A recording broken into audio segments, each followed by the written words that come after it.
अस्सलाम वालेकुम, मेरा नाम मिर्ज़ा अली बेग है और आप देख रहे हैं प्रोफेसर भाईजान। आज हमारा मौजू है नात ख़ानी और बज़्म नात। महफ़िल नात के हवाले से आज हम बात करेंगे और आज हमने अपने प्रोग्राम में दावत दी है एक ऐसी शख्सियत को जो कि एक नौजवान नात ख़ां हैं। उबैद रज़ा क़ादरी हमारे साथ आज मौजूद होंगे और उनसे बात करेंगे बज़्म नात के हवाले से। जैसे हम जानते हैं कि आजकल कोरोना वायरस फैला हुआ है और नात की महफ़िल के हवाले से बात करेंगे।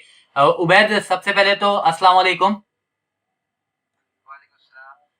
उबैद, आपसे जो है मैं नात के हवाले से जो है सवाल करूंगा कि आजकल जो है कोरोना वायरस की वबा फैली हुई है। अब महफिल नात किस तरीके से चल रही हैं आजकल? आजकल अल्लाह ताला से पहले दुआ है और पहले आपका शुक्रगुजार है कि आपने मुझे प्रोग्राम में शामिल किया। और अल्लाह ताला से दुआ है कि अल्लाह ताला इस वबा से जो है वो पूरी दुनिया को और आलम इस्लाम को महफूज फरमाए, जल्द खाता फरमाए। और अल्लाह ताला से दुआ है कि हमको फिर वैसे ही महफिल सजाने की तौफीक अता फरमाए। अभी महफिल नात का जो सिलसिला है वो जो है तर्क हुआ है क्योंकि मौजूदा हालात की वजह से इज्तिमाई प्रोग्राम नहीं हो रहे। तो अभी घर में तमाम हजरात जितने भी सनाखा हजरात उलमा है वो अपने ही तौर पर जो है वो हम तमाम रसूल जितने भी हैं, जितने हुजूर के चाहने वाले हैं, सबको फेसबुक पे लाइक करके हुजूर की सनाखानी से जो है वो कलामों से पढ़ के जो है वो सबके दिलों को बहला रहे हैं। और बस इंतजार यही है कि जल्द इस महफिल का आगाज दोबारा उसी शान शौकत से हो। और जिस तरह हराम काबा और मदीना पाक में भी जो है कुछ पाबंदियां आए हैं, अल्लाह पाक से दुआ है कि वो भी रौनक बहाल हो कि हम सब की धड़कन हुजूर का जिक्र है। जब तक के हम हुजूर का जिक्र करते हैं हमारे दिलों को सुकून रहता है। तो अभी मौजूदा हालात यही है कि सब अपने घरों से और अपने जहाँ जहाँ मकाम है वहाँ बैठ के हुजूर का जिक्र कर रहे हैं और महफिल अपने घरों में सजाई हुई है। आज जिस तरीके से इबादत की जरूरत है और नात खानी के हवाले से मैं जानना चाहूंगा कि जिक्र खुदा, जिक्र रसूल जिस तरीके से नात खानी के जरिए जो है किया जाता है, तो कितनी कसरत से जरूरत है इस वक्त जो है इस जिक्र का। जिक्र रसूल ही जो है वो बीमारी से हमें इंशाल्लाह निजात देगा, क्योंकि अल्लाह और के रसूल के जिक्र में ही शिफा है। और मेरा मैसेज यही होगा तमाम मुसलमानों को, सब लोगों को, और कि नमाज के लिए थोड़ी पाबंदियां हैं, लेकिन नमाज का एहतमाम जो है जरूर रखें, कायम रखें, बावजूद रहें, कोशिश करें। अल्हम्दुलिल्लाह ये वुज़ू ऐसी चीज है हमारे इस्लाम में जिससे हमें इससे निजात पा सकते हैं, इस बीमारी से। और नमाज की पाबंदी करें, हुजूर का जिक्र करें, कसरत दुरूद पाक करें, हुजूर दुरूद पाक पढ़ें और दुआ करें, इस्तिग़फ़ार वज़ाइफ पढ़ें। तो अल्लाह से दुआ करें इंशाल्लाह बेशक ही हमारे गुनाहों का जो है महीना है, एक अज़ाब नाज़िल हुई है, अल्लाह पाक इससे हमें जल्द निजात फरमाए।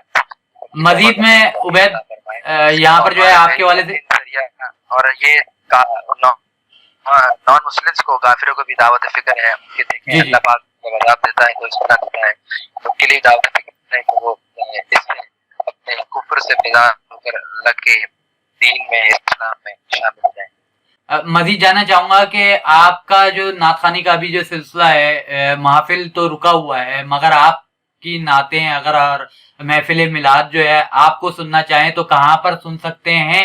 इस हवाले से बात करें और जो इस वबा है इस हवाले से कुछ आखिरी मैसेज भी देना चाहें तो वो भी बता सकते हैं आप। जी बिल्कुल, मेरे ऑफिशियल पेज मोहम्मद उबैद रज़ा क़ादरी फेसबुक पे मौजूद है, वहाँ पर बिल्कुल रोजमर्रा मेरी महफिल की जो वीडियोस है वो भी मैं अपलोड कर रहा हूँ और बेहतरीन मौका देख के मैं लाइव भी आ जाता हूँ। और यूट्यूब पे भी आप मोहम्मद उबैद रज़ा क़ादरी के नाम से, वहाँ भी आप मेरी नातों की वीडियो है और इंशाल्लाह दिन ब दिन मैं अपलोड करता हूँ, करवाता हूँ, तो वहाँ पे भी आप सुन सकते हैं। और फेसबुक पे जैसे मुझे आसानी होती है मैं लाइव आके अपने फॉलोअर्स को और उनसे जुड़कर उनसे फरमाइशें करते हैं और हुजूर की सनाखानी में फेसबुक पे भी आप मजीद कुछ मैसेज देना चाहेंगे और तमाम चाहने वालों को और सबको जो है कोरोना वायरस के हवाले से, एहतियाती तदाबीर के हवाले से आखिरी कुछ आपके अल्फाज में जानना चाहूंगा। बिल्कुल, मैं चाहूंगा कि आप अगर में बैठेंगे तो تو یہ جلد سے جلد خاتمہ ہوگا، اور جتنی احتیاط کریں گے اتنا فائدہ ہے. منہ دھوئیں، ہاتھ دھوئیں، بہتر طریقہ ہے. بات شروع رہیں، جب آپ شروع کرتے ہیں تو آپ کے سر پہ بھی حصہ ہوتا ہے، کلی بھی ہوتی ہے، ناک بھی بن جاتا ہے، ہاتھ بھی دھلتے ہیں، پاؤں بھی دھلتے ہیں. تو بہترین طریقہ ہے کہ موضوع رہیں، نماز کریں، اللہ سے دعا کریں، گھر میں رہیں، بلا ضرورت باہر نہ نکلیں. اور ضرورت کی چیز ہے تو وہ گھر کا ایک فرد آ کے وہ بھی احتیاطی تدابیر کے ساتھ باہر جا کر اس کو چیز کو حل کرے. چیز لانی ہے تو وہ لے آئے، لیکن غیر ضروری نہ نکلے تاکہ ہم جلد سے وبا سے بچیں، کیونکہ آگے رمضان مبارک چند ہی دنوں میں آنے والا ہے. تو ہماری تو یہی خواہش ہے اور یہی تمنا ہے کہ رمضان سے پہلے خاتمہ ہو، تاکہ وہ اجتماعات رمضان کے قائم کر سکیں، تراویح کے نماز کے، اور وہ رمضان کی جو رونق ہوتی ہے اللہ پاک ویسے ہی پوری دنیا میں ویسے باہر کرتے ہیں. آمین. بہت شکریہ آپ کا جو ہے ہمیں قیمتی وقت دینے کا، اور بہت خوبصورت بات کی اس حوالے سے. عبید رضا قادری معروف نعت خواں، نوجوان معروف نعت خواں، بہت ہونہار ہیں، اور ذوالفقار علی حسینی کے یہ شاگرد بھی ہیں. عبید رضا قادری نے ایک محفل نعت کے حوالے سے ہمیں بتایا ہے کہ کس طریقے سے محافل نعت اس وقت بھی جو ہے چل رہی ہیں، انعقاد ہو رہا ہے، مگر گھر پر بیٹھ کر جو ہے ان محافلوں کو جو ہے سجایا جا رہا ہے. ہماری دعا ہے کہ جو ہے اس وائرس سے، کرونا وائرس کی وبا سے جلد از جلد جو ہے چھٹکارا پایا جائے، اور جلد سے ہماری جو نارمل زندگی ہے وہ واپسی آئے، اور ایسی محافلیں جو ہے اجتماع کے ساتھ جو ہے سجتے رہیں. بہت شکریہ آپ کا پروفیسر بھائی جان دیکھنے کا. اللہ حافظ.